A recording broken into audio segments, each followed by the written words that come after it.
জয় ভুবন বাবা। আর মাত্র দুদিন পর শিবরাত্রিতে ভুবন বাবার লক্ষ লক্ষ দর্শনার্থীদের ভিড় হয়। এবারও তার ব্যতিক্রম নয়।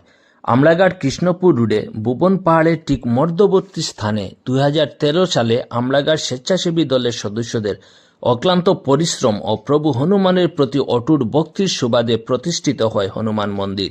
আর ঠিক তখন থেকেই লক্ষ লক্ষ ভুবন বাবার দর্শনার্থীদের প্রতি বছর পানীয় জল, খিচুড়ি, মহাপ্রসাদ, প্রাথমিক চিকিৎসা সুবিধা থেকে শুরু করে প্রতিজন শ্রদ্ধালুর যাহাতে তীর্থ ভ্রমণে কোনো অসুবিধা না হয় তার জন্য দিনরাত সেবা দিয়ে থাকে আমলাঘাট স্বেচ্ছাসেবী দল।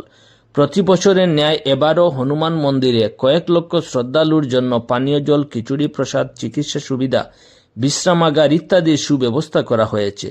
এই মহৎ সেবায় নিয়োজিত প্রতিজন আমলাঘাট স্বেচ্ছাসেবী দলের সদস্যদের প্রতি জানাই বিনম্র শ্রদ্ধা। আসুন আমরাও এই মহৎ কাজে হাত বাড়িয়ে দেই। লক্ষ লক্ষ শ্রদ্ধালুর তীর্থযাত্রায় উনাদের সেবায় নিজেকে নিয়োজিত করার সৌভাগ্য লাভ করি। শ্রদ্ধালুদের সেবা অর্থাৎ প্রভুর সেবা। এই বিশাল মহৎ আয়োজনে আমাদের সকলের সহযোগিতা প্রয়োজন। ভিডিওতে উপরে আমলাঘাট স্বেচ্ছাসেবী দলের ইউপিআই স্ক্যানার দেওয়া আছে। আপনাদের সাধ্যমতো অর্থ সাহায্য দিয়ে এই মহৎ সেবায় নিজেও সামিল হন এবং ভুবন বাবার আশীর্বাদ লাভ করুন। জয় ভুবন বাবা।